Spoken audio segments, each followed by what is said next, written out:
नमस्कार प्यारे साथियों, कैसे हो मेरे साथियों। युवा वैज्ञानिकों को ढेर सारा प्यार।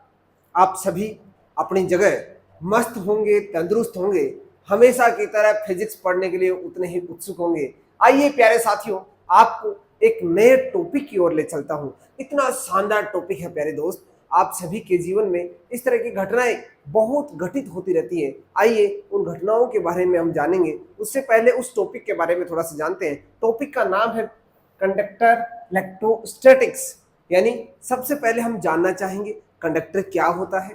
कंडक्टर को जब चार्ज करते हैं तो चार्ज उसके सरफेस पे ही क्यों जाता है, अंदर क्यों नहीं जाता है, उसकी प्रॉपर्टीज क्या क्या है, इलेक्ट्रॉन कौन कौन से टाइप के होते हैं, फ्री इलेक्ट्रॉन कौन सा होता है, बाउंड इलेक्ट्रॉन कौन सा होता है, इलेक्ट्रॉन के भी टाइप होते हैं दोस्तों। तो उसके बारे में हम जानने की कोशिश करेंगे। आइए दोस्तों शुरू करते हैं, आगाज करते हैं आज के इस टॉपिक का, जिसमें हम जानने वाले हैं क्या, कंडक्टर। सबसे पहली बात, कंडक्टर क्या होता है।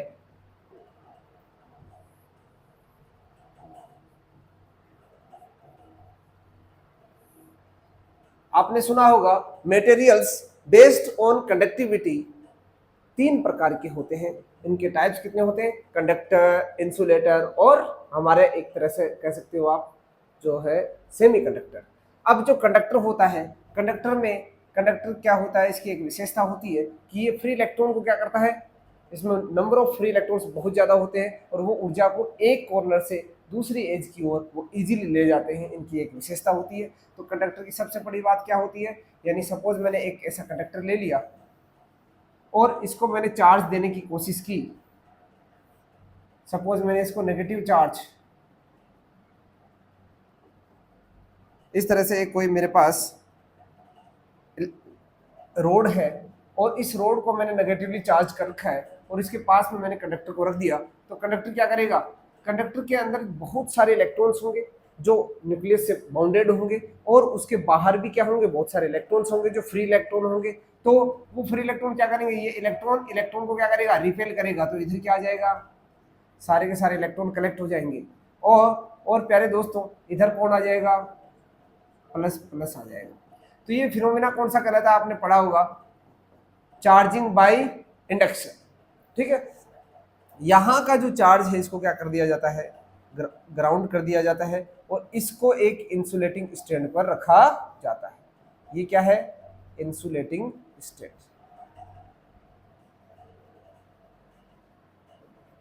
अब दोस्तों ये क्या है, अर्थिंग। ये अर्थिंग होने के बाद इसकी स्थिति क्या बनने वाली है, इसकी स्थिति बनने वाली है, यानी ये कंडक्टर है और ये सारा का सारा जो चार्ज है इसकी सरफेस पर फैल जाएगा, ये इसके अंदर नहीं जाएगा। ऐसा क्यों होगा, क्योंकि मेरे प्यारे दोस्त आप सभी जानते हैं कि जो नील्स बोर है, नील्स बोर ने एटम के बारे में किस तरह से बतलाया था कि एटम के अंदर क्या होता है। एटम के अंदर एक न्यूक्लियस होता है, जो रदरफोर्ड ने इसकी डिस्कवरी की थी।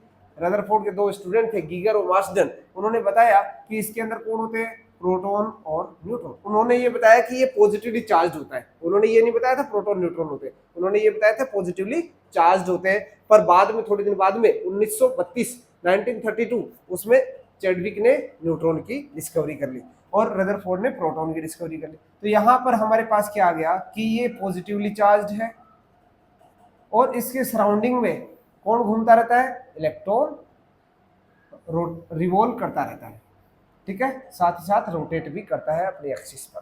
दोस्तों बोर ने बताया कि ये जो इलेक्ट्रॉन रिवॉल्व करता है, यहाँ पर रिवॉल्व करने के लिए इसके अंदर एक सेंट्रीपिटल फोर्स लगता है जो किसको बैलेंस करता है, जो इसके अट्रैक्शन फोर्स को बैलेंस करता है। K Z E square upon R square, K Z E square upon R square is balanced by M E square upon R. ठीक है, तो ये जो बैलेंस होता है, यदि इसे थोड़ी सी एनर्जी मिल जाए, एनर्जी कैसे भी मिल सकती है, एनर्जी आप इसको टेम्परेचर प्रोवाइड कर सकते हो, एनर्जी आप इसके ऊपर पोटेंशियल डिफरेंस अप्लाई कर सकते हो। तो आप किसी भी फॉर्म में इसको जब एनर्जी प्रोवाइड करते हो तो ये इलेक्ट्रॉन सबसे पहले एनर्जी, जो बाहर वाली ऑर्बिट का, आउटर ऑर्बिट का जो इलेक्ट्रॉन है वो सबसे पहले एनर्जी गेन करता है।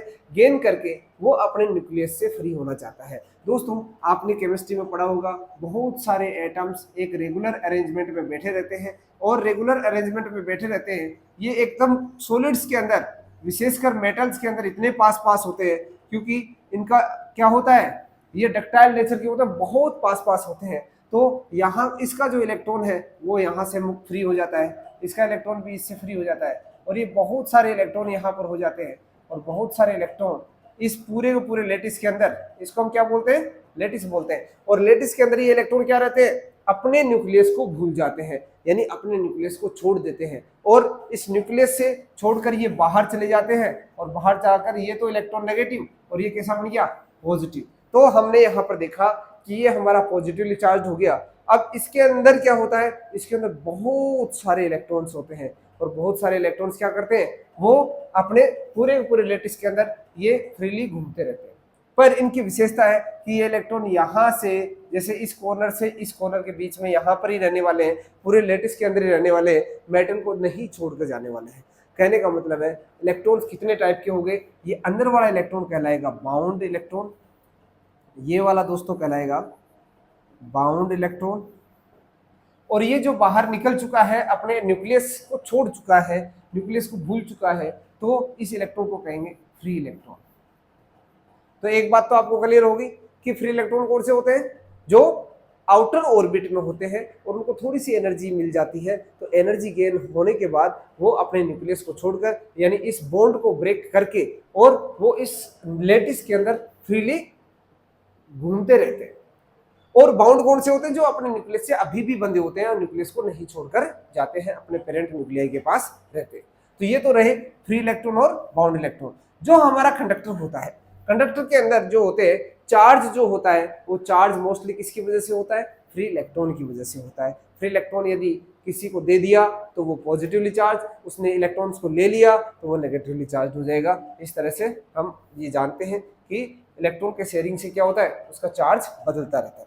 तो यहाँ पर इलेक्ट्रिक फील्ड की बात करें, यानी हमारे पास कोई भी कंडक्टर है, वो चार्ज हो चुका है दोस्तों, इसके ऊपर सरफेस पे पूरा चार्ज आ चुका है, मीन्स अंदर टोटल चार्ज जो है, नेट चार्ज है बेटे, वो नेट चार्ज कितना हो जाएगा, 0 हो जाएगा। इस बात का विशेष ध्यान रखना, चार्ज तो होगा, न्यूक्लियस पॉजिटिव भी होगा, इलेक्ट्रॉन का नेगेटिव चार्ज भी होगा, पर क्यू नेट अंदर क्या होगा दोस्तों, क्यू नेट अंदर 0 होगा, यानी इसके अंदर नेट चार्ज 0 होगा। तो अब कहने का मतलब ये हुआ कि सारा का सारा चार्ज, यदि बाहर से आपने जितना इसको चार्ज किया है, यानी इससे जितना आपने चार्ज लिया है, वो सपोज Q है, तो इसका चार्ज कितना हो जाएगा, प्लस Q, यानी इस पूरे के पूरे ऑब्जेक्ट का, जो एक स्फेरिकल ऑब्जेक्ट है, एक आप ये समझ लीजिए लोहे का गोला है, लोहे की गेंद है, उस लोहे की गेंद का जो चार्ज है उसको मैंने चार्ज कर दिया है, तो ये पॉजिटिवली चार्ज है, तो नेट चार्ज इसका कितना हो गया, कैपिटल U।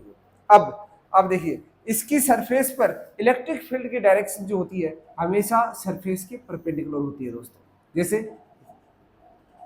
दूसरी बात, आपने ये भी पढ़ा था कि मेरे पास यदि कोई कंडक्टर है, तो उस कंडक्टर के कारण यदि इलेक्ट्रिक फील्ड की वैल्यू फाइंड आउट करनी होती है, तो कितनी होती है दोस्तों, E vector is equal to sigma upon epsilon naught n cap. हमेशा सरफेस के परपेंडिकुलर होती है डायरेक्शन, और उसकी वैल्यू कितनी होती है, सिग्मा अपॉन एप्सिलॉन नॉट होती है। तो दो चीज ये भी क्लियर होगी। और क्या क्या, यानी कंडक्टर के अंदर नेट चार्ज कितना होता है, 0 होता है, इलेक्ट्रिक फील्ड हमेशा सरफेस के परपेंडिकुलर होता है, वैल्यू कितनी होती है, sigma upon epsilon naught n cap होता है। अंदर इलेक्ट्रिक फील्ड की वैल्यू कितनी होती है दोस्तों, 0 होती है। Inside the conductor electric field की वैल्यू कितनी होती है, 0 होती है। पोटेंशियल की बात करो तो क्या होता है, अंदर एक कांस्टेंट वैल्यू होती है, पोटेंशियल कितना होता है, कांस्टेंट होता है। तो ये सारी की सारी प्रॉपर्टीज है, यदि आप पॉइंट वाइज पॉइंट नोट करना चाहो तो लिख लेना, properties of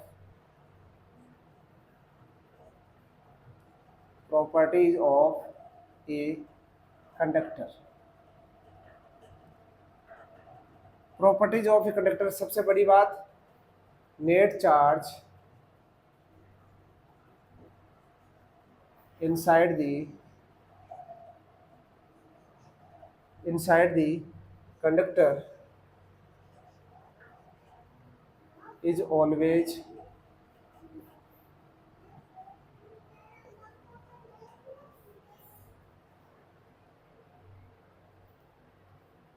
zero. Means inside the conductor क्या होगा दोस्तों, inside the conductor electric field की वैल्यू कितनी होगी, 0 होगी। सेकेंड पॉइंट क्या कहता है, the value of electric field at the surface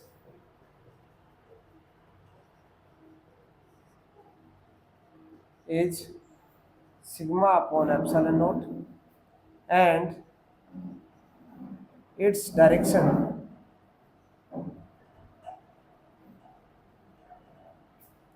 is, it is directed towards the normal.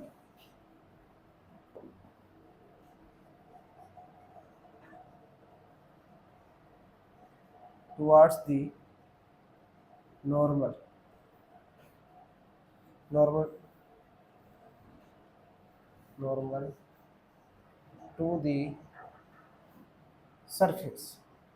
एक बात ये भी क्लियर होगी, यानी ये सरफेस के हमेशा परपेंडिकुलर होगा, इलेक्ट्रिक फील्ड की इनसाइड वैल्यू जीरो होगी, बाहर सिग्मा अपॉन एप्सिलॉन नॉट होगी, तो ये बातें यहाँ पर क्लियर होती। अंदर इलेक्ट्रिक फील्ड जीरो है, इसका मतलब इसे कहते हैं शिल्डिंग इफेक्ट, इसका ध्यान रखना, शिल्डिंग इफेक्ट कहलाता है ये, शिल्डिंग इफेक्ट। ठीक है, ये क्या कहलाता है दोस्तों, शिल्डिंग इफेक्ट। इस तरह से हम एक कंडक्टर को डिफाइन कर सकते हैं। अब बात आती है दोस्तों, बेस्ड ऑन कंडक्टिविटी हमारे पास मटेरियल्स दूसरे प्रकार के भी होते हैं जिन्हें हम कहते हैं इंसुलेटर। और दोस्तों इंसुलेटर को हम डिफाइन करें तो इंसुलेटर क्या होते हैं, इंसुलेटर एक विशेष प्रकार के इंसुलेटर है जो कहने को तो वो इंसुलेटर है, पर यदि उन्हें इलेक्ट्रिक फील्ड में रख दिया जाए तो वो कंडक्टर बन जाते हैं, उनमें चार्ज कंडक्ट करने लगता है। तो ऐसे मटेरियल्स कौन से कराते हैं, उन मटेरियल्स को हम पढ़ना चाहते हैं, हमारा मकसद यही है। उन मटेरियल्स को कहते हैं डाई इलेक्ट्रिक मटेरियल्स। उन्हें क्या बोलते हैं दोस्तों, dielectric materials. Dielectric materials कौन से होते हैं, those materials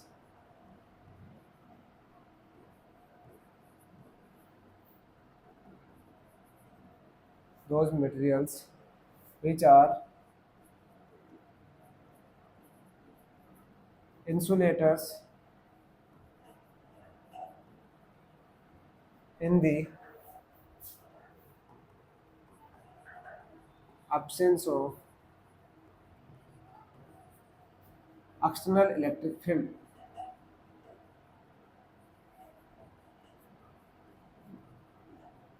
but in the presence of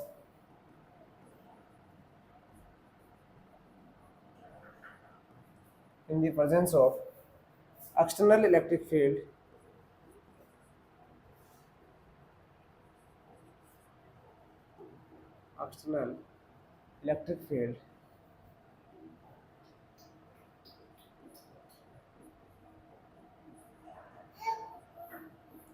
these materials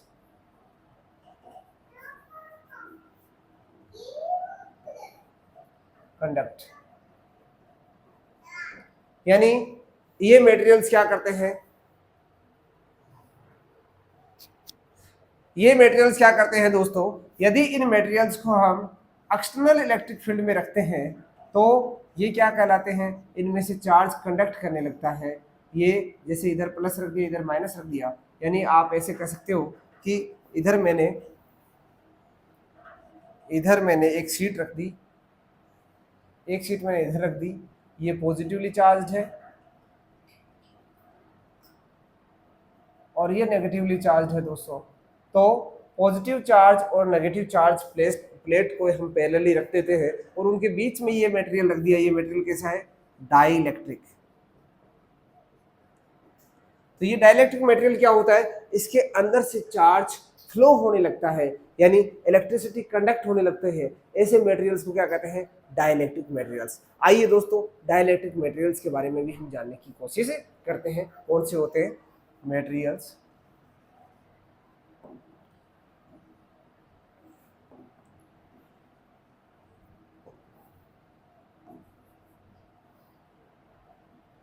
ठीक है, चलो बेटे। तो डाइलेक्ट्रिक मटेरियल्स, सबसे पहले डाइलेक्ट्रिक मटेरियल्स पढ़ने से पहले आपको सबसे पहले बात करें हम, molecules are of two types. Molecules are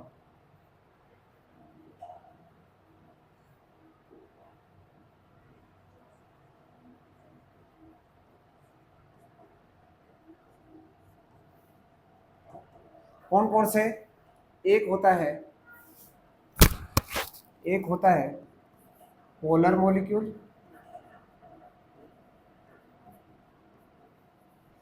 दूसरा होता है दोस्तों नॉन पोलर मॉलिक्यूल। सबसे पहले इसको समझने की कोशिश करते हैं। यानी मेरे पास दो प्रकार के मॉलिक्यूल हैं, एक पोलर मॉलिक्यूल, एक non polar molecule. Non polar molecule कौन से होते हैं और पोलर मॉलिक्यूल कौन से होते हैं, आइए उनको जानते हैं। देखो इधर मैं दोनों को डिफ्रेंशिएट करता हूँ, इधर लिखता हूँ पोलर मॉलिक्यूल्स, पोलर मॉलिक्यूल, इधर लिख देता हूँ non polar molecule. Polar molecule दोस्तों, इसमें क्या होता है, ये जो मॉलिक्यूल्स होते हैं ये एक तरह से स्टार्टिंग में क्या होते हैं, पोलर होते हैं। यानी यहाँ पर एक पॉजिटिव चार्ज है, एक नेगेटिव चार्ज है, दोनों के बीच में एक फिक्स डिस्टेंस है, दोनों का जो सेंटर है इनसे एक फिक्स डिस्टेंस है। ये डिस्टेंस कैसी है, फिक्स डिस्टेंस। तो यहां पर डाइपोल मोमेंट क्या होगा, यानी मॉलिक्यूल का जो डाइपोल मोमेंट है, ध्यान रखना, dipole moment, dipole moment of molecule, एक मॉलिक्यूल का डाइपोल मोमेंट यहां पर होगा, जीरो नहीं होगा, ध्यान रखने का। पोलर मॉलिक्यूल कौन से होते हैं, ऐसे मॉलिक्यूल जिनके मॉलिक्यूल के अंदर जो एटम्स होते हैं, यानी पॉजिटिव चार्ज और नेगेटिव चार्ज वाले जो एटम्स हैं, यानी जो आयंस हैं, उन आयंस का जो सेंटर है वो एक दूसरे के क्या होते हैं, अलग अलग डिफरेंट डिस्टेंसेस, डिफरेंट लोकेशंस पे होते हैं। मीन्स दोनों के बीच में एक फिक्स डिस्टेंस होती है, दोनों आयंस के बीच में एक पर्टिकुलर डिस्टेंस होती है आयंस के सेंटर के बीच में। इसलिए इन तरह के इस प्रकार के जो मॉलिक्यूल्स होते हैं उन्हें क्या बोलते हैं, पोलर मॉलिक्यूल्स। और इनका डाइपोल मोमेंट क्या होता है, जीरो नहीं होता है, यानी इनके डाइपोल मोमेंट की कुछ वैल्यू होती है। आइए दोस्तों इसके अंदर जानते हैं नॉन पोलर मॉलिक्यूल कौन से होते हैं। वे मॉलिक्यूल्स जिनके पॉजिटिव और नेगेटिव दोनों का जो सेंटर है ना कोइंसाइड करता है। इनमें क्या होता है, द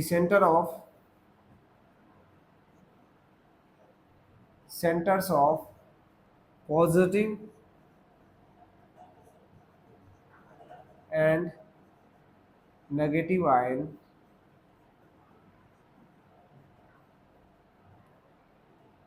coincide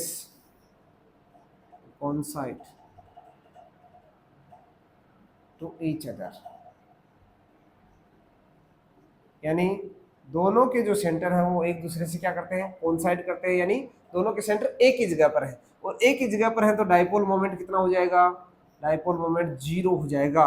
डाइपोल मोमेंट कितना हो जाएगा बच्चों, जीरो हो जाएगा। ठीक है, इस केस में क्या होगा, इस केस में दोनों के सेंटर अलग अलग डिस्टेंस, अलग अलग पॉइंट पर है, अलग अलग पॉइंट पे मींस इन दोनों के बीच में फिक्स डिस्टेंस है। तो हम क्या इसको किस तरह से लिखते हैं, डाइपोल मोमेंट को कैसे लिखते हो दोस्तों, dipole moment is equal to charge into distance.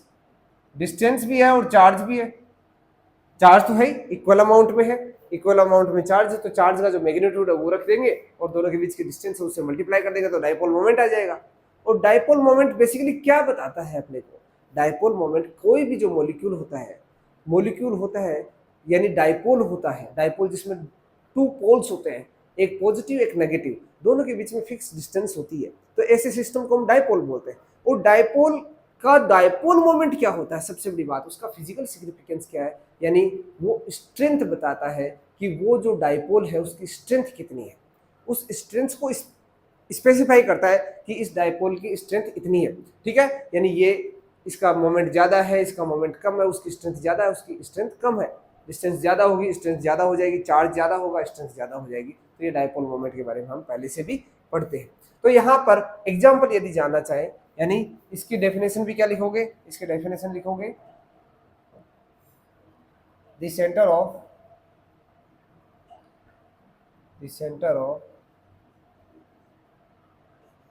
both ions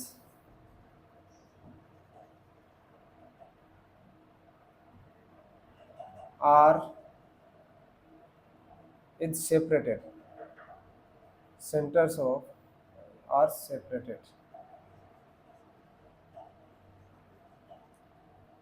at a fixed distance from each other.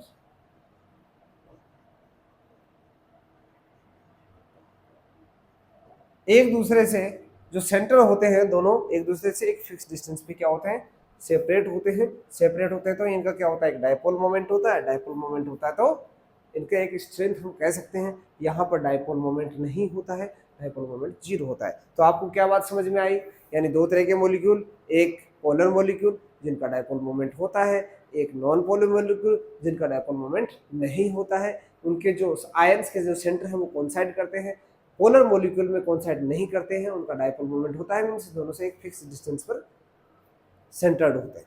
अब इसी पर बेस्ड जो डाइलेक्ट्रिक मटेरियल है वो भी दो तरीके के होते हैं, आइए उनको भी जानते हैं। यानी डाइलेक्ट्रिक मटेरियल्स जो होते हैं वो डाइलेक्ट्रिक मटेरियल्स दो तरीके के कौन कौन से हैं।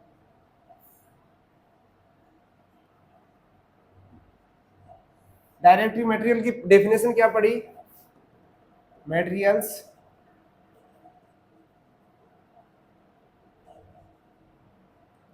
conduct in presence of external electric field। ये पढ़ा ना हमने, external electric field. External electric field में इनमें चार्ज कंडक्ट करने लगता है, यानी चार्ज एक कॉर्नर से दूसरे कॉर्नर की ओर जाने लगता है। तो ऐसे जो डाइलेक्ट्रिक मटेरियल है वो कौन कौन से होते हैं, तो उसके बारे में हम सबसे पहले जाने। तो ये दो प्रकार का है। सबसे पहले यहाँ पर एग्जाम्पल जान लेते हैं थोड़ा सा। यहाँ पर देखिए ये दोनों के सेंटर अलग अलग है, तो ऐसे एग्जाम्पल बताइए कौन कौन से हैं दोस्तों। जैसे H प्लस छोटी सी साइज का है, O minus, OH minus, sorry H plus OH minus, ये क्या बन गया, एक डाइपोल। ये भी एक डाइपोल है ना, इलेक्ट्रिक डाइपोल। इसका एग्जाम्पल O2 के अंदर क्या होता है, O प्लस O माइनस, दोनों का सेंटर क्या होता है, एक ही जगह पर होता है।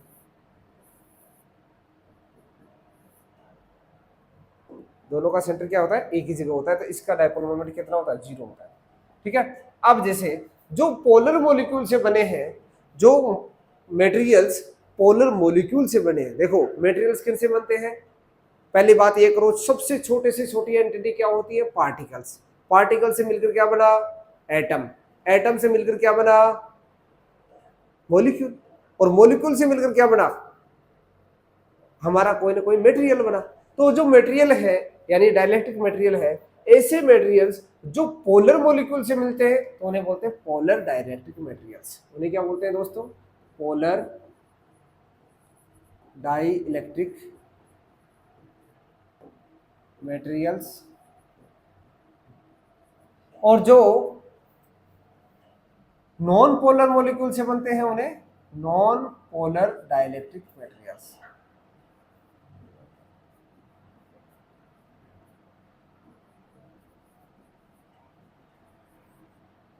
उन्हें क्या बोलते हैं, नॉन पोलर डाइलेक्ट्रिक मटेरियल्स। यानी वो मटेरियल्स जिनमें हमारे क्या होते हैं, materials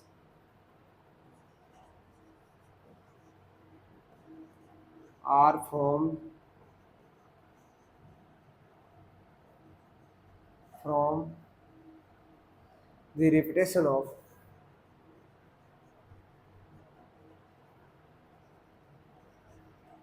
polar molecules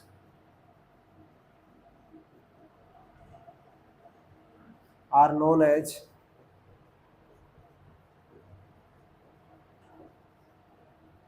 polar dielectric materials।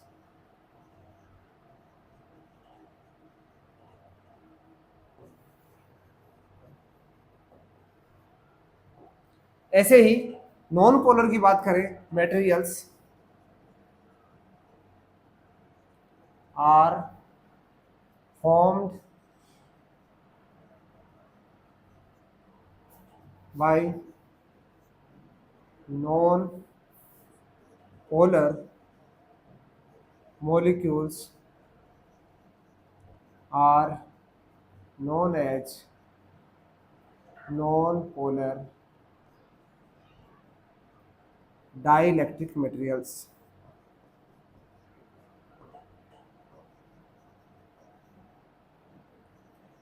Examples जैसे मैंने बताया H2O।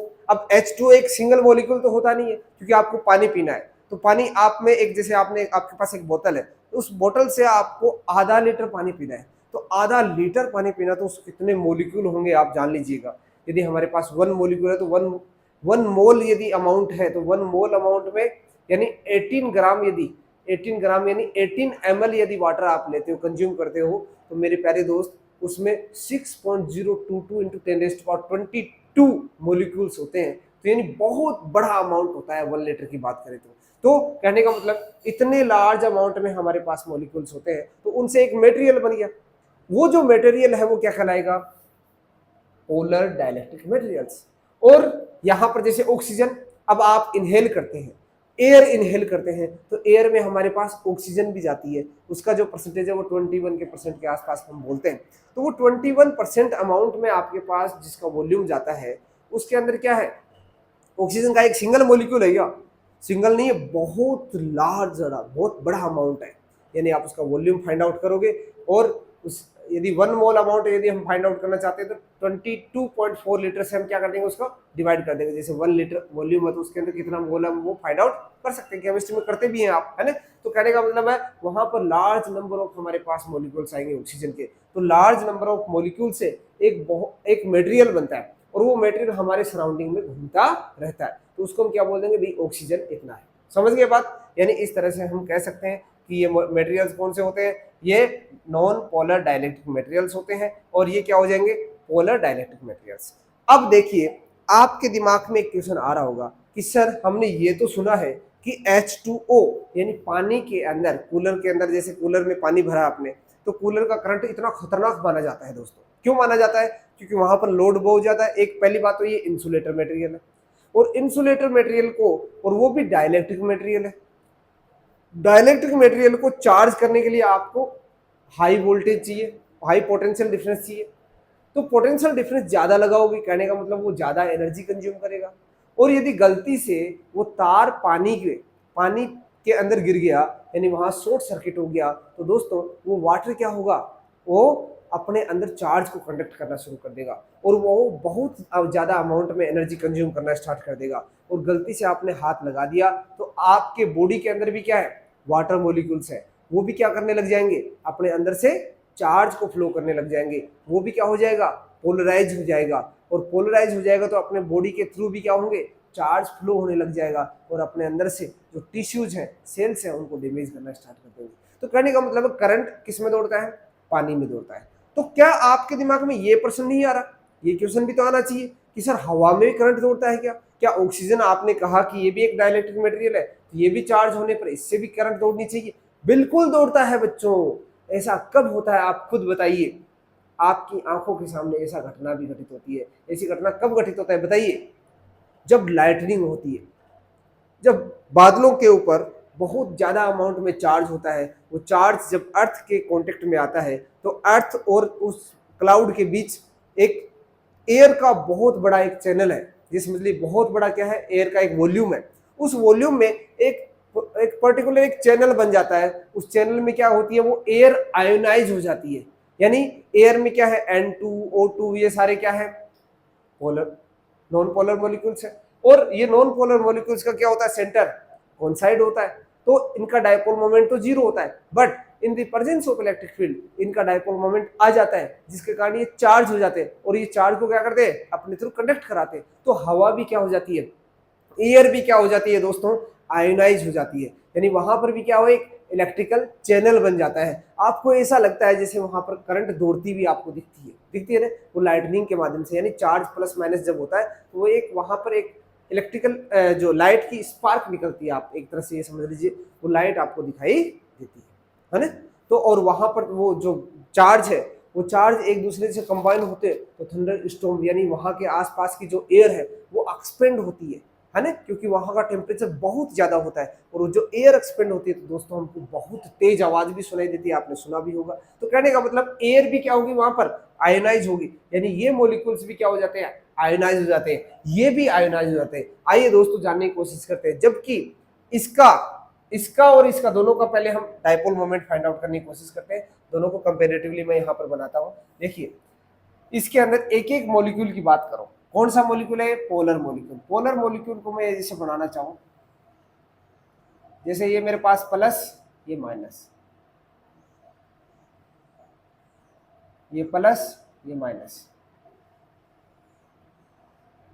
ये प्लस, ये माइनस, इधर प्लस, इधर माइनस, इधर माइनस, इधर प्लस, इधर प्लस, इधर माइनस, दोनों चार्जेज है, ये पॉजिटिव आयन, ये नेगेटिव आयन, दोनों पास पास में ऐसे रखे हुए हैं, बहुत सारे ऐसे, ये प्लस, ये माइनस, माइनस प्लस,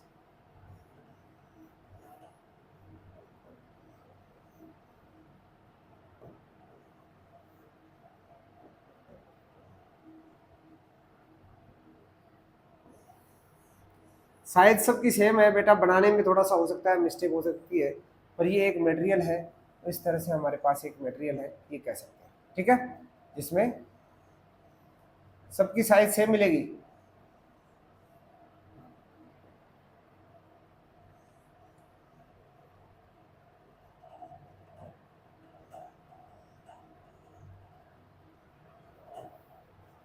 तो आपने देखा कि ये जब मटेरियल बनता है तो इसमें बहुत सारे मॉलिक्यूल्स हैं, ये हर एक जो फिगर दिखा रहा है ये एक मॉलिक्यूल के बारे में बता रहा है, और डायपोल मोमेंट किसका, एवरी मॉलिक्यूल का वो कितना होता है, आपने देखा यहाँ पर पोलर मॉलिक्यूल का डायपोल मोमेंट कितना होता है, नॉन जीरो, जीरो नहीं होता है, क्योंकि ये दोनों क्या होते हैं, सेपरेटेड होते हैं। सेपरेटेड होते हैं, जैसे ही इनके ऊपर इलेक्ट्रिक फील्ड लगाया जाता है तो ये सिचुएशन क्या बन जाती है दोस्तों, इन दी एब्सेंस ऑफ, ये क्या है, in the absence of external electric field,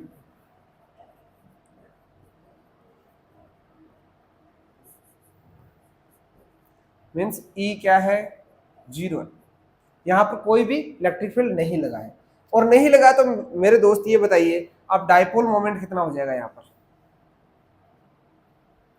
non zero या जीरो, बताइए, देखो यहां से देख के बताइए, यहां डायपोल मोमेंट है या नहीं है, एक मॉलिक्यूल का डायपोल मोमेंट है। चलो डायपोल मोमेंट की डायरेक्शन क्या पढ़ते हैं हम, माइनस से प्लस, इसके डायपोल मोमेंट की डायरेक्शन ये, इसके डायपोल मोमेंट की डायरेक्शन ये, इसके डायपोल मोमेंट की डायरेक्शन ये, इसके डायपोल मोमेंट की डायरेक्शन ये, इसके डायपोल मोमेंट की डायरेक्शन ये, इसके डायपोल मोमेंट की डायरेक्शन ये, इस तरह इसकी डायरेक्शन ये, तो इधर भी आपको इस तरह से मिल जाएगा, इसकी डायरेक्शन ये। तो कहने का मतलब है बच्चों, इस तरह से मुझे अलग अलग, देखिए आप गौर करिएगा, इसकी डायरेक्शन ये, इसकी डायरेक्शन ये, टग ऑफ वार गेम, दोनों एक दूसरे के अपोजिट है, ये इधर जा रहा है, ये इधर जा रहा है, दोनों एक दूसरे को क्या कर देंगे, इनका खुद का एक सिंगल मॉलिक्यूल का डायपोल मोमेंट होता है मेरे दोस्त, बट यदि कलेक्टिवली पूरे मटेरियल की बात करना चाहूं तो इसका डायपोल मोमेंट जीरो होता है। क्यों, क्योंकि एक दूसरे को ये कैंसिल कर देते हैं। नेट यदि इसका इफेक्ट देखना चाहते हो तो नेट डायपोल मोमेंट बच्चों क्या होता है, इस पूरे मटेरियल का, गौर से सुनिएगा, वेरी वेरी इंपॉर्टेंट बात है कि यदि मेरे पास पोलर मॉलिक्यूल है, पोलर मॉलिक्यूल का सिंगल मॉलिक्यूल का डायपोल मोमेंट होता है, क्योंकि इनके जो आयन के जो सेंटर्स है वो एक दूसरे को कोइंसाइड नहीं करते हैं, तो फिक्स डिस्टेंस है, चार्ज भी है, तो वहां डायपोल मोमेंट मिलता है। बट वो मॉलिक्यूल बहुत सारे मिलकर एक मटेरियल बनाते हैं, इस मटेरियल का नाम हम क्या देते हैं, पोलर डाइलेक्ट्रिक मटेरियल।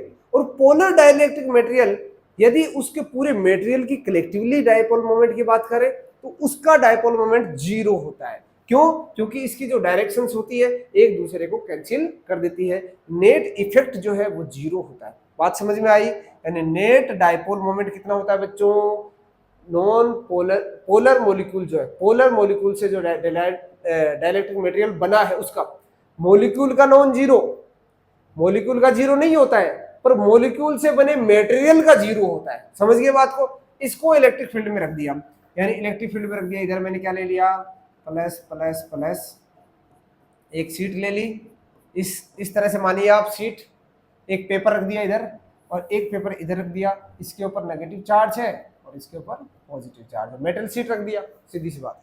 अब इसके अंदर मैंने क्या कर दिया, यहाँ पर ये मॉलिक्यूल ऐसे कैसे इसके अंदर फिल कर दिया। अब देखिए प्लस किसको अट्रैक्ट करेगा बच्चों, प्लस किसको अट्रैक्ट करेगा, प्लस हमेशा माइनस आयन को अपनी तरफ अट्रैक्ट करेगा, यानी इधर क्या बन जाएगा, इधर माइनस इधर प्लस, इधर माइनस इधर प्लस, ये सारे ओरिएंट होना स्टार्ट हो जाएंगे, एक दूसरे में अलाइन होना स्टार्ट हो जाएंगे, एक तरफ माइनस आना शुरू हो जाएगा, दूसरी तरफ बच्चों प्लस आना स्टार्ट हो जाएगा। इस तरह से ये जो मॉलिक्यूल के अंदर जो एटम है मींस आयंस है वो इस तरह से अरेंज हो जाएंगे, अलाइन हो जाएंगे एक पर्टिकुलर डायरेक्शन के अंदर, और इनके खुद के कारण माइनस प्लस के कारण जो डाइपोल की डायरेक्शन है, नेट डाइपोल मोमेंट यहाँ पर प्यारे बच्चों नॉन जीरो होगा। आपको देखने से समझ में भी आ गया होगा, यहाँ एक दूसरे को कोई भी कैंसिल नहीं करने वाला है, क्योंकि इसकी डायरेक्शन ये, इसकी डायरेक्शन ये, इसकी डायरेक्शन ये, इसकी डायरेक्शन ये, इसकी डायरेक्शन ये, इसकी डायरेक्शन ये, इसकी डायरेक्शन ये, इसकी डायरेक्शन ये पी की डायरेक्शन है, और पी की डायरेक्शन माइनस से प्लस होती है, ई की डायरेक्शन प्लस से माइनस होती है, यानी यहाँ नेट डाइपोल मोमेंट आ जाएगा, नेट इलेक्ट्रिक फील्ड भी क्या हो जाएगा, अपोजिट डायरेक्शन में हो जाएगा। और बाहर वाले, इसको नेट को ना बोल के आप इसको पोलराइजेशन बोल देना, जो मॉलिक्यूल है ना उसके लिए, तो इसको ई पी बोल देते हैं, पोलराइजेशन वाला, ठीक है। और बाहर वाला प्लस से माइनस की ओर, ये वाला, तो ई आउटसाइड, ई आउटसाइड इलेक्ट्रिक फील्ड आपने लगाया इस डायरेक्शन में, पर मटेरियल के अंदर डेवलप हो गया इस साइड में, तो ये क्या करेगा, इसकी नेट इलेक्ट्रिक फील्ड को क्या कर देगा, कम कर देगा। तो आप ऐसे बोल सकते हो ई नेट कितना हो जाएगा दोस्तों, ई आउटसाइड कितना है, ज्यादा, और उसमें से क्या कम कर देंगे, ई पी कम कर देंगे। इस तरह से आप कह सकते हो कि नेट इलेक्ट्रिक फील्ड की वैल्यू तो कम हो जाएगी, पर वहां पर एक खूबसूरती ये है कि डाइपोल मोमेंट आ जाएगा, मींस यहाँ पर डाइपोल अलाइन हो जाएंगे, मींस यहाँ पर चार्ज ट्रांसफर होना स्टार्ट हो जाएगा, ट्रांसफर एक तरह से दूसरी साइड की ओर चार्ज जाना शुरू हो जाएगा, नेट इफेक्ट आ जाएगा। अदरवाइज तो रैंडम डायरेक्शन से तो आपको नेट इफेक्ट वहां पर नहीं मिलने वाला है, नेट डाइपोल मोमेंट भी नहीं मिलने वाला है, जैसे ये वाला केस है। पर इसको मैंने जैसे इलेक्ट्रिक फील्ड में रखा तो ये सारे अलाइन हो गए, यहाँ पर हमें इलेक्ट्रिक फील्ड भी मिल रहा है, ध्यान रखिएगा, इलेक्ट्रिक फील्ड, जबकि यहाँ आउटसाइड इलेक्ट्रिक फील्ड तो रखा ही नहीं, और नेट इनसाइड तो जीरो हो जाएगा, नेट डाइपोल मोमेंट भी जीरो, तो इलेक्ट्रिक फील्ड भी जीरो होता है, तो यहाँ पर इलेक्ट्रिक फील्ड भी आ जाता है। तो ये रहा मेरे दोस्त पोलराइजेशन, इसे ही कहते हैं, पोलराइज हो जाता है, ठीक है। तो अब हम बात करते हैं दूसरे प्रकार के मॉलिक्यूल को। ये कौन से मॉलिक्यूल है, पोलर डाइलेक्ट्रिक मटेरियल, ये कौन से है, पोलर डाइलेक्ट्रिक मटेरियल, और उसका क्या देख रहे हैं, यहां पर क्या है, polarization in the presence of external electric field. ऐसे ही आइए दोस्तों हम जानते हैं नेक्स्ट टाइप जो है हमारे पास, non polar dielectric material in the presence of external electric field, in the presence of external electric field.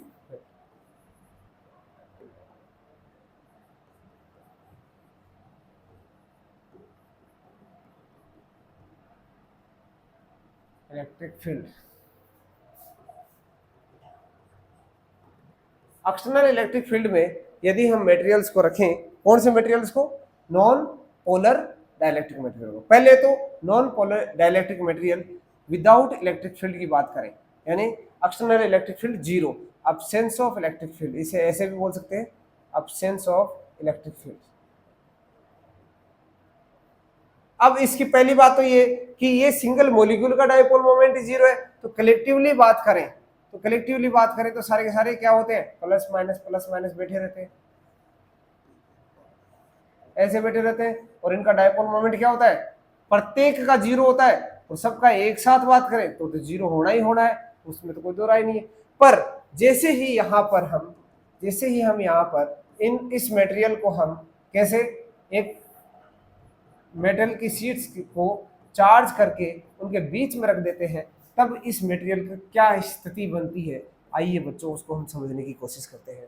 अब ये प्लस क्या करेगा, ये प्लस किधर जाने की कोशिश करेगा, माइनस की ओर, और माइनस किधर जाना चाहेगा, इधर की ओर। पहले दोनों की बहुत अच्छी दोस्ती थी, दोनों एक दूसरे से दूर नहीं होना चाहते थे, परंतु दोनों के बीच में मनमुटाव हो गया और प्यारे बच्चों अब दोनों एक दूसरे से दूर रहना पसंद करते हैं। ऐसा अक्सर दोस्ती में होता है, आपने ऑब्जर्व भी अच्छे से किया होगा। तो कहने का मतलब यहाँ प्लस माइनस क्या करेंगे, एक दूसरे से दूर होने की कोशिश करेंगे।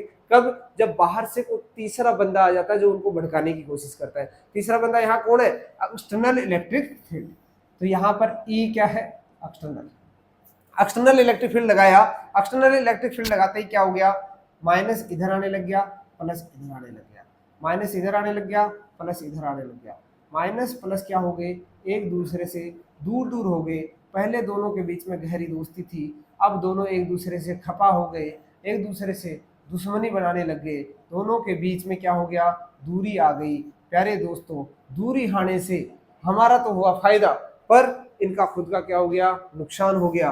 फायदा क्या हुआ, यहाँ पर डायपोल मोमेंट क्या आ गया, नेट डायपोल मोमेंट क्या अब जीरो है क्या, अब जीरो नहीं है। पहले जीरो था क्या, बिल्कुल पहले कितना था, एक एक मोलिक्यूल का भी जीरो था, कुल भी जीरो है। अब यहाँ कुल जीरो नहीं है, हर एक मोलिक्यूल का भी जीरो है क्या, नहीं है। अब सारे के सारे अलाइन हो गए, और इसके अंदर भी डायपोल मोमेंट की डायरेक्शन क्या होगी, ये आ गई। इलेक्ट्रिक फील्ड की डायरेक्शन क्या आ गई, ये आ गई। तो पोलराइजेशन वाला इलेक्ट्रिक फील्ड क्या आ गया, इस डायरेक्शन में, और एक्सटर्नल इलेक्ट्रिक फील्ड इस साइड में। तो ई नेट कितना हो गया बच्चों, ई माइनस ई पी। यहाँ पर भी हमारे पास वही केस बनता है, यानी यहाँ के इस तरह के मटेरियल्स के अंदर भी, जैसे हम बात करें एयर आयोनाइज होती है तो इस तरह से होती है।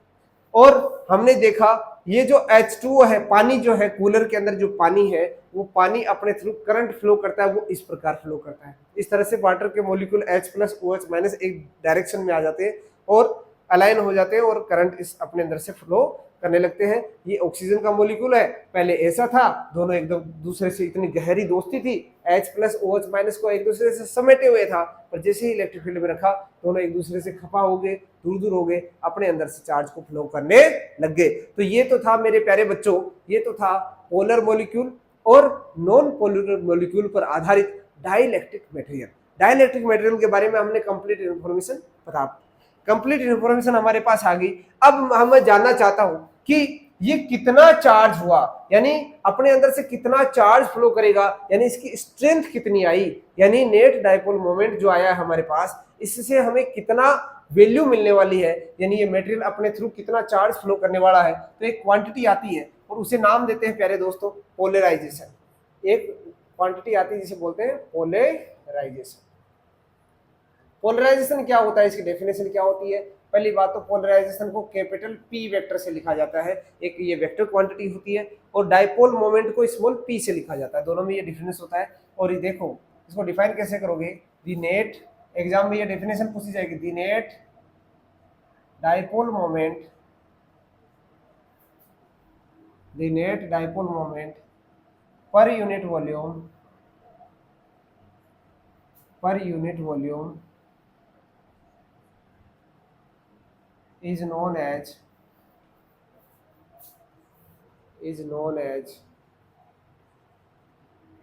polarization।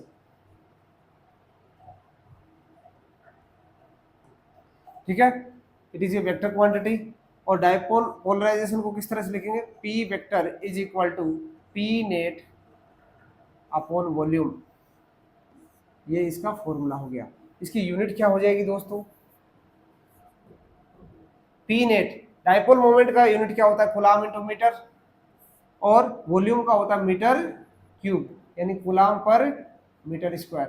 डायमेंशनल इक्वेशन क्या हो जाएगी इसकी, कूलाम की होती है 80 और मीटर की L to power 2 means m0 L to power 0 T to power sorry L to power -2,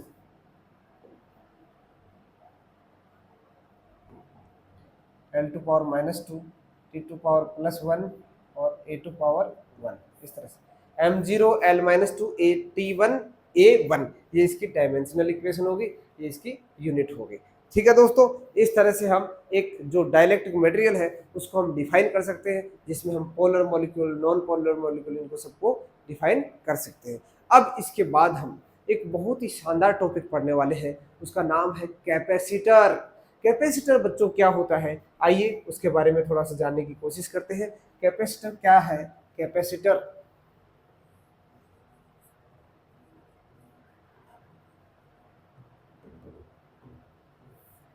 it is a device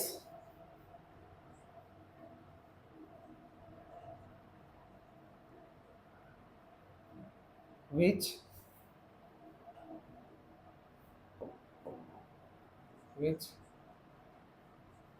store the charge। Charge को क्या करती है? स्टोर दी चार्ज, अपने अंदर चार्ज को स्टोर करती है। ऐसी डिवाइस को हम क्या बोलते हैं? कैपेसिटर। और कैपेसिटर दोस्तों तीन प्रकार के होते हैं। कौन कौन से होते हैं? एक होता था parallel plate capacitor, parallel plate capacitor. दूसरा होता है सिलेंड्रिकल,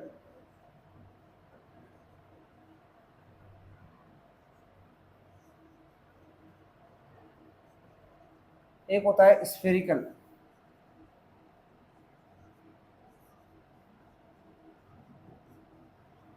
तीन प्रकार के कैपेसिटर्स होते हैं। एक होता है पैरेलल प्लेट कैपेसिटर, जिसमें दो प्लेटें एक दूसरे के पैरेलल होती है। सिलेंड्रिकल, जिसमें सिलेंडर, एक आउटर सिलेंडर एक इनर सिलेंडर, इस तरह से इसके ऊपर अंदर वाले पे माइनस माइनस माइनस माइनस, बाहर वाले पे प्लस प्लस प्लस प्लस। ऐसे ही ये एक स्पेयर होता है, एक छोटा स्पेयर अंदर होता है, ये प्लस प्लस प्लस प्लस मान लो, और इस वाले पे माइनस माइनस, इस तरह से। ये जो कैपेसिटर्स होते हैं, यानी ये अपने अंदर क्या करते हैं? चार्ज को स्टोर करते हैं। जब भी हमें चार्ज की जरूरत पड़ती है ये चार्ज प्रोवाइड करते हैं, और वो चार्ज जो है अपने अंदर एक एनर्जी रखते हैं, और उस एनर्जी को बोलते हैं potential energy, electrostatic potential energy. उसके बारे में भी हम जानेंगे इसके टॉपिक के बाद में। तो सबसे पहले हम जानने की कोशिश करते हैं जो प्रिंसिपल है, यानी वो कैपेसिटर बनता कैसे है। आपके सिलेबस का जो हिस्सा है, एनसीईआरटी केवल अपने सिलेबस में पैरेलल प्लेट कैपेसिटर को रखती है। हालांकि आप जब भी घर पे कोई इलेक्ट्रॉनिक डिवाइस खराब होती है, उसको आप तोड़कर देखोगे, आपको इस तरह के सिलेंड्रिकल कैपेसिटर बहुत सारे मिलेंगे, जो ब्लू कलर में आते हैं, उनके ऊपर माइक्रोफेरेड में ऐसा लिखा रहता है। तो उसके बारे में भी हम कह सकते हैं। तो सबसे पहले डिफाइन करते हैं capacity of a capacitor.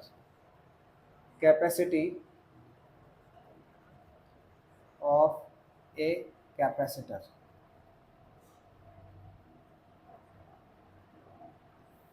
Capacity, capacity क्या होता है दोस्तों? सबसे पहले देखो, दी stored charge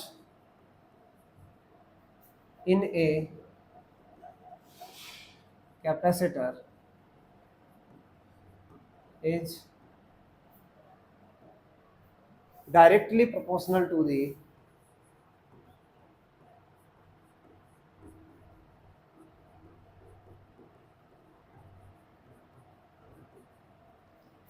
potential difference, applied potential difference।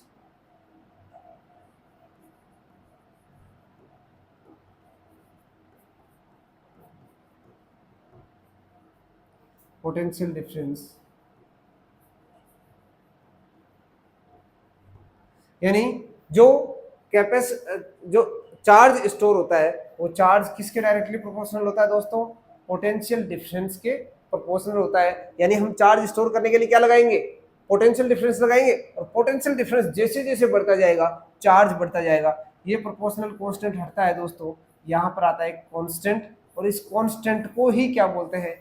Capacity of a capacitor. इसे दूसरे रूप में ये भी कह सकते हैं, where C is the capacitance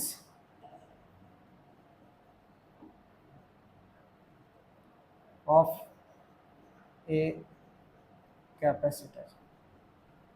एक कैपेसिटर की कैपेसिटेंस है, और वो क्या होती है? कांस्टेंट होती है, विच इज ए कांस्टेंट। ठीक है, वो एक कांस्टेंट अमाउंट में होता है इसका। अब इसका जो यूनिट होती है वो लिखो दोस्तों, इसकी यूनिट क्या होती है, फेरड। फेरड को ऐसे कैपिटल एफ से लिखा जाता है, ध्यान रखिएगा। स्मॉल एफ तो फ्रीक्वेंसी लिखते हैं ना, कैपिटल एफ से लिखता है। और स्मॉल कैपिटल एफ क्या एक लार्ज अमाउंट है, तो इसको हम लिखते हैं नैनो फेरड, माइक्रो फेरड। इस तरह से हम इसको ज्यादातर मेजर करते हैं। नैनो फेरड, माइक्रो फेरड के आपको कैपेसिटर्स मिलेंगे। आप देखना वो इलेक्ट्रॉनिक अप्लायंस जब तोड़ के देखोगे तो उसके अंदर नैनो फेरड में, माइक्रो फेरड में आपको वहां लिखा मिलेगा 100 नैनो फेरड, 200 नैनो फेरड, वो इस तरह से आपको देखने को मिलेगा।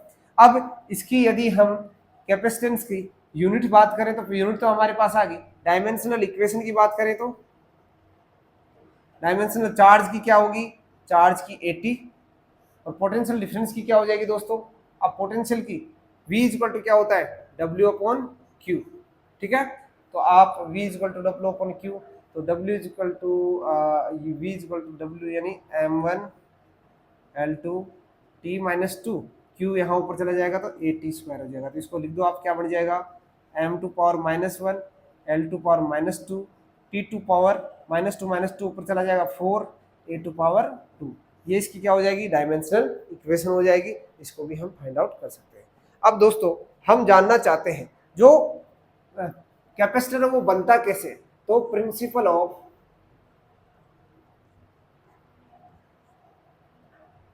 ए कैपेसिटर, यानी कैपेसिटर बनता कैसे, यानी हमने क्या क्या जान लिया, कैपेसिटर क्या होता है, कैपेसिटर एक ऐसी डिवाइस होती है जो चार्ज को स्टोर करती है। अब कैपेसिटर कितने प्रकार के होते हैं, एक पैरेलल प्लेट जिसमें दो प्लेटें पैरेलल होती हैं, एक सिलेंड्रिकल जिसमें दो, एक सिलेंडर होता है, एक आउटर सिलेंडर होता है, अंदर वाली सरफेस पर पॉजिटिव, बाहर वाली सरफेस पे नेगेटिव, या अंदर वाली पे नेगेटिव, बाहर वाली पे पॉजिटिव, कैसा भी हो सकता है। और स्पेरिकल में एक छोटा अंदर गेंद होती है, उसके बाहर भी क्या होती है, एक स्पेरिकल बॉल होती है। दोनों सरफेसेस पे क्या होते हैं, इनर सरफेस पे इस पे चार्ज होता है, इसके आउटर सरफेस पे चार्ज होता है। आपके सिलेबस में पैरेलल प्लेट कैपेसिटर मींस आपको ये ध्यान रखना है कि ऐसी दो प्लेटें लेनी है, उनको हमने चार्ज करना है और दोनों को पास पास रखना है।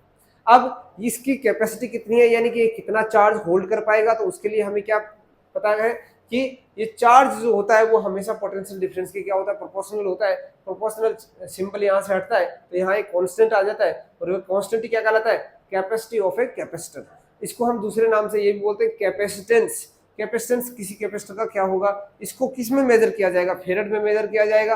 फेरड एक बहुत बड़ा अमाउंट है, जैसे चार्ज का अमाउंट कुलाम, एक कुलाम चार्ज बहुत बड़ा अमाउंट है, इसलिए हम उसको नैनो कुलाम, माइक्रो कुलाम में मेजर करते हैं। ऐसे ही फेरड भी बड़ा अमाउंट है, तो नैनो फेरड, माइक्रो फेरड में हम मेजर करते हैं। आप घर पे इलेक्ट्रॉनिक डिवाइस है उसको तोड़ फोड़ के उसके अंदर देख भी सकते हो, उसके अंदर ये सारा खराब है, उसको तोड़ना सही को मत तोड़ना बच्चों।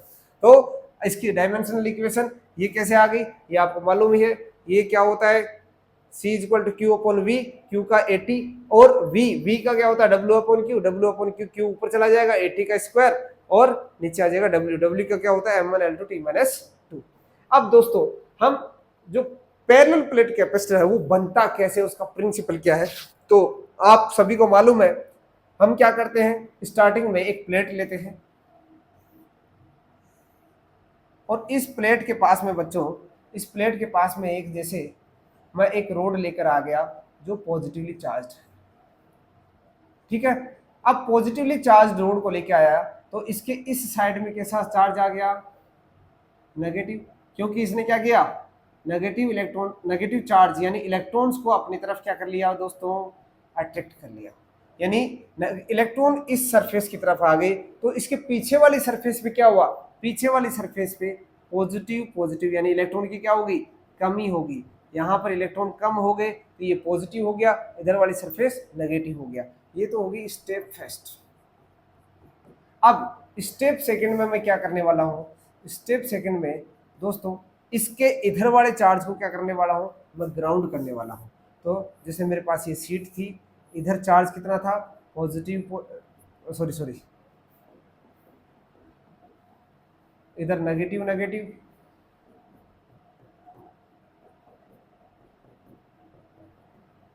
इधर पॉजिटिव पॉजिटिव।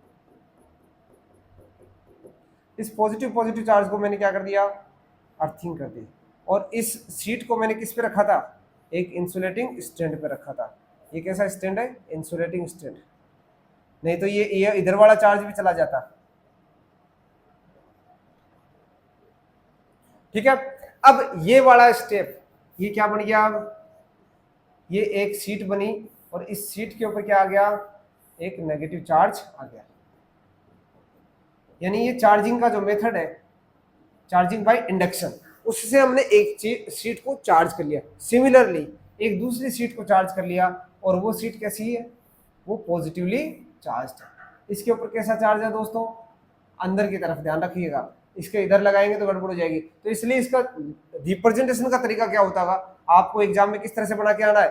दो लाइनें बना लेना, इधर नेगेटिव नेगेटिव, इधर पॉजिटिव पॉजिटिव, इधर नेगेटिव नेगेटिव नेगेटिव नेगेटिव, इधर positive positive positive positive positive. ये क्या बन गया? कैपेसिटर। यानी दो प्लेटों को एक दूसरे से डी डिस्टेंस पर रख दिया, दोनों का एरिया मैं मान के चल रहा हूँ ए, दोनों का एरिया सेम है, इसका एरिया भी ए है, इसका एरिया भी ए है। एक पर चार्ज नेगेटिव है, दूसरे पर पॉजिटिव है, दोनों को डी डिस्टेंस पर रख दिया, तो ये मेरा क्या बन गया? कैपेसिटर। यही प्रिंसिपल है, प्रिंसिपल ऑफ कैपेसिटर। तो इसकी लैंग्वेज क्या लिखोगे? स्टार्टिंग में हम क्या करते हैं? एक प्लेट लेते हैं, मेटल शीट लेते हैं, मेटल शीट को हम एक चार्ज्ड बॉडी की मदद से हम उसको चार्ज करते हैं। उसके ऊपर बाई कंडक्शन, बाई कंडक्शन से भी आ सकता है, बाई हम फ्रिक्शन से भी ला सकते हैं, बाई इंडक्शन से भी ला सकते हैं। हमने यहाँ पर इंडक्शन मेथड को यूज किया है। इंडक्शन से मैंने इसके ऊपर क्या ले आया? चार्ज ले आया। इस पर दोनों प्रकार के चार्ज आ गए, एक तरफ पॉजिटिव एक तरफ नेगेटिव। मैंने क्या किया? एक प्रकार के चार्ज को मैंने ग्राउंड कर दिया, अर्थ कर दिया, अर्थिंग के अंदर चला गया, यानी सारा नीचे चला गया। दूसरा वाला चार्ज जो नेगेटिवली चार्ज है उसका ऊपर स्प्रेड हो गया।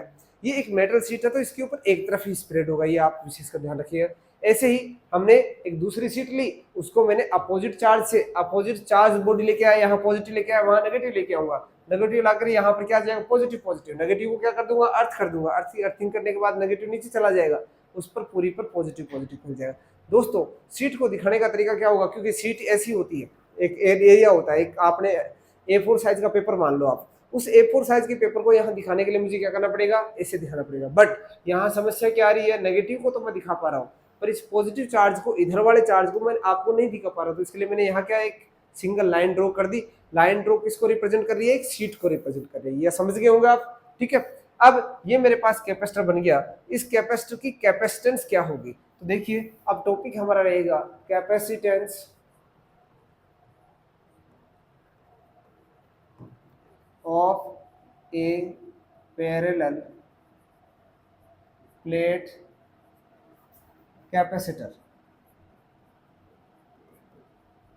यानी मेरे पास एक पैरेलल प्लेट कैपेसिटर है और इस पैरेलल प्लेट कैपेसिटर पर, तो अब ये इस तरह से थोड़ा सा मुश्किल होगा, तो मैं इसलिए स्टार्टिंग से क्या करता हूं, इसको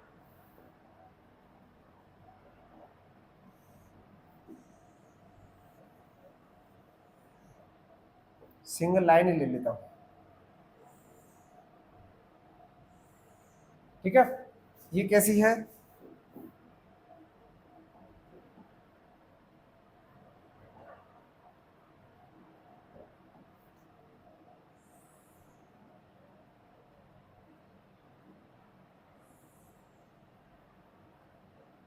ठीक है, अब देखिए, अब बच्चों इसके ऊपर मैं ले आता हूं charge positive positive positive positive positive positive positive positive. इसके ऊपर चार्ज में स्टोर कर लेता हूं negative negative negative, using the principle of capacitor जो आपने पहले पढ़ लिया। अब क्या हुआ? अब ये क्या बन गया? यानी इन दोनों शीट्स के बीच का डिस्टेंस क्या है? डी। इन दोनों का एरिया कितना है? ए। इसका भी एरिया ए। इसके ऊपर चार्ज कितना है दोस्तों? क्यू। इसके ऊपर कितना चार्ज है? Minus Q. इसका चार्ज डेंसिटी सिग्मा कितनी हो जाएगी? Q by A. इसकी चार्ज डेंसिटी कितनी हो जाएगी? Minus sigma which is minus Q by A. ठीक है, अब शुरू करते हैं। Since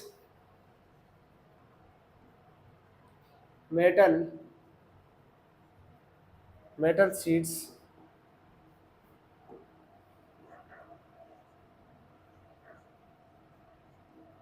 are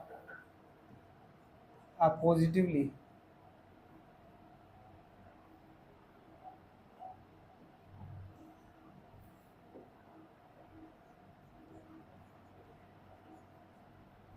charged with the,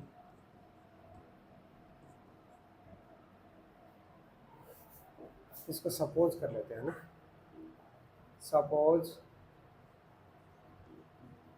metal sheets are charged with the same amount of charge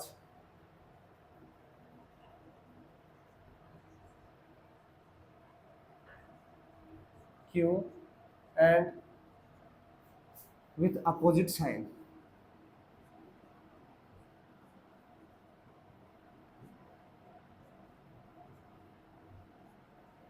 ठीक है, let area of the plates are sheets are same as capital A, therefore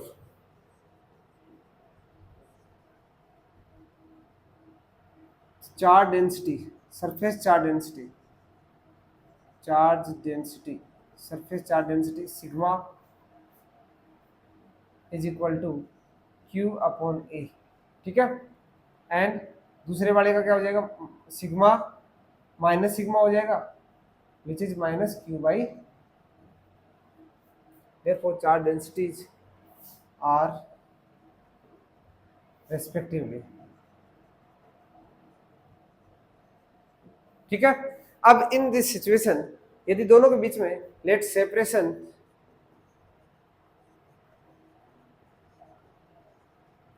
between the plates is small d, then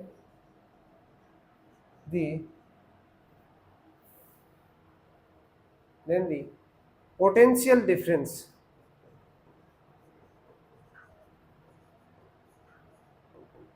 between plates is V is equal to क्या लिख सकता हूं दोस्तों, E into D, इसको एक equation 1 बोल दो। Electric field कितना होगा बताइए, इलेक्ट्रिक फील्ड फाइंड आउट करने के लिए आपको बच्चों यहाँ पर पॉइंट्स मानने पड़ेंगे। सपोज ये पॉइंट है मेरा ए, ये पॉइंट है बी, ये पॉइंट है सी। देखिए अब ये एक मेटल शीट है और मेटल शीट को मैंने क्या कर दिया है, चार्ज कर दिया है। चार्ज कर दिया तो यहाँ इलेक्ट्रिक फील्ड कितना होना चाहिए, sigma upon epsilon not. But नहीं, ये मेटल शीट इतनी थिन है, इतनी थिन है, ये वेफर के समान है। एक वेफर बहुत थिन होती है ना, तो ये वेफर समझ लो एक चीज। और अब जब इसको चार्ज करेंगे तो इतनी थिन है तो चार्ज इसकी दूसरी साइड भी आ जाएगा, ऐसा माना जाता है। ठीक है, तो कहने का मतलब ये जो पॉजिटिव चार्ज है इधर भी है और इधर भी है, तो ये चार्ज के कारण हम इसके अंदर यदि गाउसियन सरफेस इमेजिन करेंगे तो दोनों तरफ इमेजिन करेंगे तो इलेक्ट्रिक फील्ड क्या मानेंगे, सिग्मा अपॉन 2 एप्सिलॉन नॉट। तो अब देखिए पहले इस पॉजिटिव के कारण यहाँ पर इलेक्ट्रिक फील्ड की डायरेक्शन क्या होगी, ये डायरेक्शन होगी, कितना होगा, सिग्मा अपॉन प्लस का 2 एप्सिलॉन नॉट। इस माइनस के कारण ये होगी और ये कितना हो जाएगा, सिग्मा अपॉन 2 एप्सिलॉन नॉट हो जाएगा।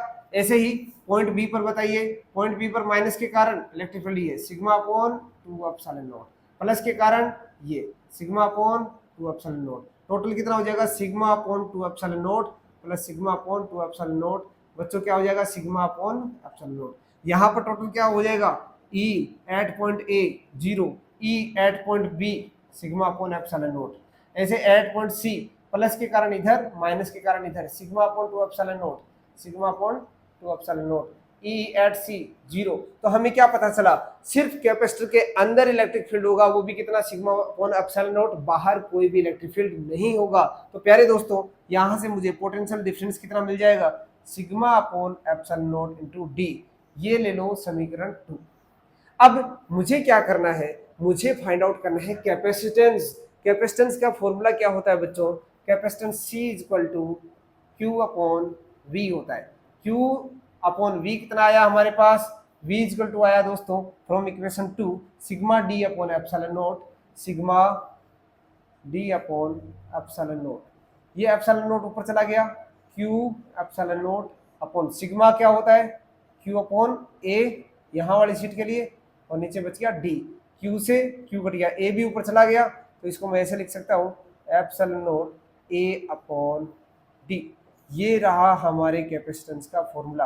अब दोस्तों यहाँ से आपको एक इंपॉर्टेंट इंफॉर्मेशन मिलती है वो क्या मिलती है कि यदि हमें कैपेसिटेंस बढ़ाना है तो ये तो एक कांस्टेंट है, हम बढ़ा किसे सकते हैं, ए को बढ़ा सकते हैं, एरिया बढ़ा सकते हैं शीट्स का, जो ज्यादा नहीं कर सकते। यदि हम इसका एरिया बढ़ाते गए बढ़ाते गए बढ़ाते गए बहुत बड़ा कैपेसिटर बन जाएगा।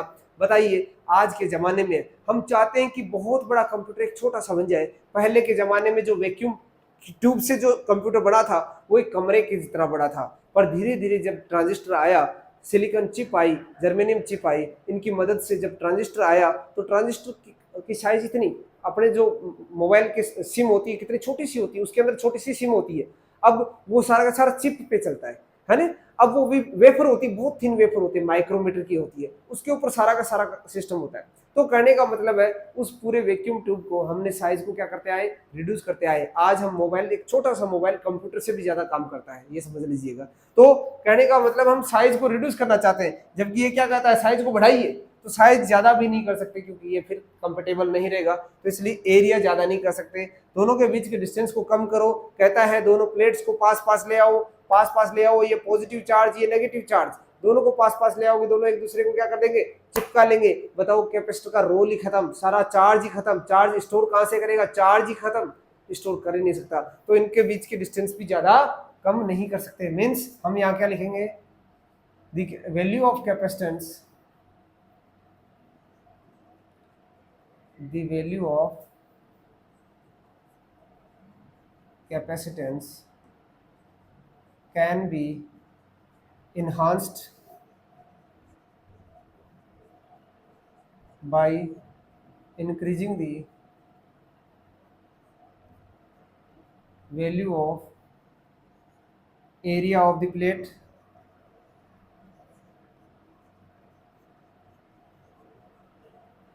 and by decreasing the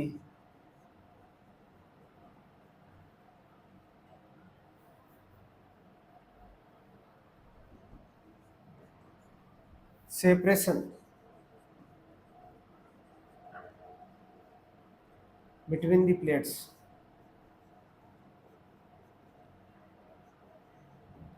Both the regions are not possible, both the regions are not possible। कैसे पॉसिबल नहीं है, ज्यादा सेपरेशन कम कर देंगे आपस में चिपक जाएंगे, ज्यादा एरिया कर देंगे साइज बढ़ जाएगी। ठीक है, दोनों चीजें हम इस तरह से हम लिख सकते हैं। तो हम क्या कर सकते हैं, तो हम क्या कर सकते हैं, यदि अब हम क्या करेंगे, इस कैपेसिटेंस को बढ़ाना चाहेंगे, चार्ज ज्यादा होना चाहिए तभी तो फायदा, नहीं तो फायदा नहीं है उसका। तो how to increase the capacitance, तो by inserting the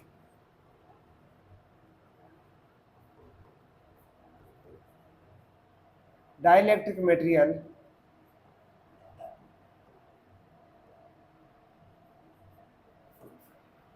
in between the plates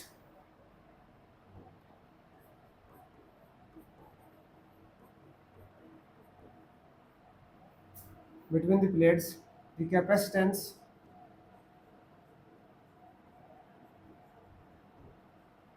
of the capacitor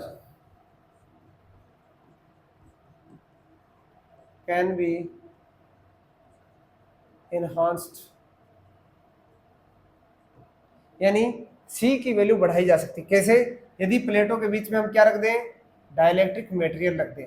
dielectric material दोस्तों आपने अभी देखा, ऐसा मटेरियल वो पोलर भी हो सकता है, नॉन पोलर भी हो सकता है। और डाइलेक्ट्रिक मटेरियल को जैसे ही इन दोनों प्लेटों के बीच में रखते हैं, दोनों के ऊपर एक पर पॉजिटिव एक पर नेगेटिव, और जैसे ही डाइलेक्ट्रिक मटेरियल रखा दोस्तों क्या होगा, यहाँ पर क्या होगा, यहाँ पर ये चार्ज हो जाएगा, ये पोलराइज हो जाएगा। पोलराइज हो जाएगा तो बताइए इलेक्ट्रिक फील्ड क्या हो जाएगा, E माइनस EP हो जाएगा। इलेक्ट्रिक फील्ड कम हो जाएगा तो बताइए क्या हो जाएगा, पोटेंशियल क्या पढ़ा था हमने, E इंटू डी, पोटेंशियल भी क्या हो जाएगा, कम हो जाएगा। पोटेंशियल रिड्यूस हो जाएगा तो C इज इक्वल टू क्या पढ़ा हमने, Q upon V। V reduce तो C बढ़ जाएगा, बस यही तो चाहते थे हम, कैपेसिटेंस बढ़ जाएगा। तो by the reduction of potential difference between the plates, किसके द्वारा, with the help of dielectric material, which can be inserted between the plates, we can enhance the capacitance of the parallel plate capacitor। तो हम यहाँ पर सीधी सीधे तौर पे ये कह सकते हैं कि इलेक्ट्रिक फील्ड जो है in medium, electric field in medium E is equal to क्या बोल सकते हैं, epsilon times E, epsilon times E naught, ऐसे बोल सकते हैं। ठीक है, तो कहने का मतलब एप्सिलॉन क्या होता है, एप्सिलॉन होता है epsilon naught epsilon R, epsilon R भी बोल सकते हैं, के भी बोल सकते हैं। यहाँ आपके एनसीईआरटी में के लिखा हुआ है, कुछ एप्सिलॉन आर लिखा हुआ है, तो इसको मैं के बोल देता हूँ। ठीक है, तो यहाँ पर आप ऐसे पुट कर सकते हो, तो E इज इक्वल टू क्या हो जाएगा दोस्तों, एप्सिलॉन नोट के इंटू ई नोट। ठीक है, अब ई नोट मीन्स स्टार्टिंग का जो इलेक्ट्रिक फील्ड है, इसे ई नोट बोल सकते हो आप। अब यहाँ पर V कितना हो जाएगा, V हमने क्या पढ़ा था, ई नोट यानी एप्सिलॉन नोट के सिग्मा अपॉन एप्सिलॉन नोट, है ना। तो यानी आप ये कह सकते हो, इसको के को बाहर ले आओ, एक सेकंड, के टाइम सी हो जाएगा, थोड़ा सा गलत कर दिया भैया यहाँ पर, तो इसको किस तरह से गलत कर दिया,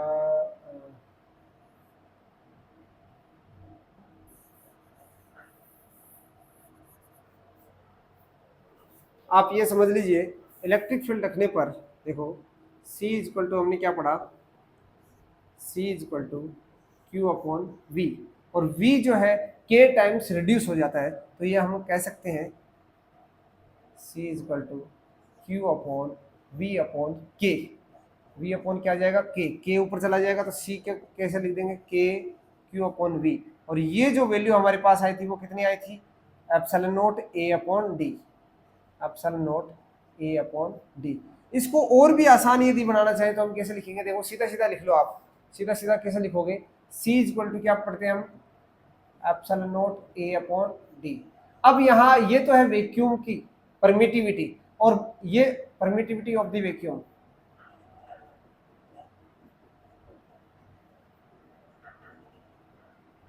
जैसे ही मीडियम रख देंगे क्या हो जाएगा, जैसे ये वैक्यूम के लिए बोले 0, ठीक है, मीडियम के लिए बोलते हैं क्या हो जाएगा, ये एप्सिलॉन A अपॉन D, और एप्सिलॉन इज इक्वल टू क्या जानते हैं हम, epsilon is equal to epsilon naught into K। तो ये यहाँ पर वैल्यू पुट करो, Cm is equal to epsilon naught K into A upon D। अब ये क्या आ जाएगा, K into epsilon naught A upon D, ये किसके इक्वल है, C नोट के, तो इसको मैं क्या लिख सकता हूँ, Cm is equal to K times C naught. हम क्या कह सकते हैं, जो कैपेसिटेंस बढ़ी है कैपेसिटर की बेटे बहुत लार्ज अमाउंट में बढ़ी है, जो अपना वाटर मॉलिक्यूल होता है इससे बना हुआ मटेरियल यानी वाटर जो है, यदि कैपेसिटर की प्लेटों के बीच में भर दिया जाए तो उस कैपेसिटर की कैपेसिटेंस, वाटर का जो डाइलेक्ट्रिक कांस्टेंट होता है वो 80 होता है, यानी 80 टाइम्स बढ़ जाती है। यानी वो पहले यदि 1 कूलाम चार्ज को स्टोर करने की कैपेसिटी रखता हो, यदि उसके प्लेटों के बीच में पानी भर दिया जाए तो वो 80 कूलाम चार्ज को स्टोर कर सकता है। मेरे दोस्त, इससे बड़ा मिराकल क्या हो सकता है, न आपको एरिया बढ़ाना, न आपको बीच में सेपरेशन को कम करना, दोनों ही कंडीशंस को बरकरार रखना है, वो मेंटेन करते हुए साइज भी ज़्यादा बढ़ेगी नहीं और दोनों के बीच में सेपरेशन भी ज़्यादा कम नहीं होगी। तो हम उसको मेंटेन करते हुए दोनों के बीच में यदि वाटर मॉलिक्यूल फिल कर दें यानी पानी फिल कर दें तो क्या होगा दोस्तों उनकी कैपेसिटेंस 80 गुना बढ़ जाएगी। ऐसा ही तो होता है, आप घर पे बैटरी है आपके घर पर, उस बैटरी के अंदर आप क्या भरते हैं, बहुत सारे बच्चे कहते होंगे सर तेजाब भरते हैं, बेटा आपको मालूम ही नहीं है, डी आयोनाइज्ड वाटर भरते हैं। आप सभी ओनर बच्चे हो, आपको मालूम होना चाहिए। उस बैटरी के अंदर हम जब वो थोड़ा उसके अंदर पानी कम हो जाता है तो उसको बाहर से आपको क्या करना पड़ता है, डी आयोनाइज्ड वाटर भरना पड़ता है। डी आयोनाइज्ड वाटर क्यों भरते हैं, क्योंकि उसके अंदर आयन नहीं है, वो उस आयनों के बीच में क्या नहीं, कोलिजन नहीं करेगा, तो एनर्जी को कंज्यूम नहीं करेगा, एनर्जी लॉस हो जाएगी, अदरवाइज वहां पर इंटरनल रेजिस्टेंस बढ़ जाएगा। हमने जो पहले चैप्टर पढ़ा था उसके अंदर सब कुछ देखा। तो कहने का मतलब है इंटरनल रेजिस्टेंस को कम करने के लिए डी आयोनाइज्ड वाटर भरा जाता है, और डी आयोनाइज्ड यानी इम्प्योरिटी फ्री, उसके अंदर इम्प्योरिटी कम से कम होनी चाहिए। जिससे उसके अंदर डस्ट पार्टिकल कम से कम होना चाहिए। अच्छे से उसको छान कर, जैसे बारिश के पानी, बहुत सारे लोग क्या करते हैं, बारिश के पानी को छान कर गर्म करके फिर फिल कर देते हैं। क्यों? क्योंकि बारिश के पानी के अंदर बैक्टीरिया को खत्म कर देते हैं। गर्म करने से बैक्टीरिया खत्म, उसको छानने से उसका डस्ट पार्टिकल खत्म, तो वो लगभग ऐसा डीआयोनाइज्ड बन सकता है। हालांकि कंप्लीटली नहीं है, उसमें भी आयंस है। तो डीआयोनाइज्ड बनाने के लिए, जैसे एसी से जो पानी अंदर की ह्यूमिडिटी को वो बाहर फेंकता है, वो पानी डीआयोनाइज्ड है, ऐसे समझ लो आप। वो पानी क्या है? डीआयोनाइज्ड वाटर है। उसके अंदर फिल्टर लगे होते हैं, तो डस्ट पार्टिकल भी उसके अंदर ही रह जाते हैं, फिल्टर से बाहर ही रह जाते हैं। तो सिर्फ वो जो पानी बाहर निकलता है, वो ह्यूमिडिटी का जो पानी बाहर आता है, वो क्या है? डीआयोनाइज्ड वाटर है, एक तरह से ये कह सकते हो आप। तो वो हम बैटरी के अंदर फिल करते हैं, तो बैटरी की कैपेसिटी बढ़ जाती है दोस्तों।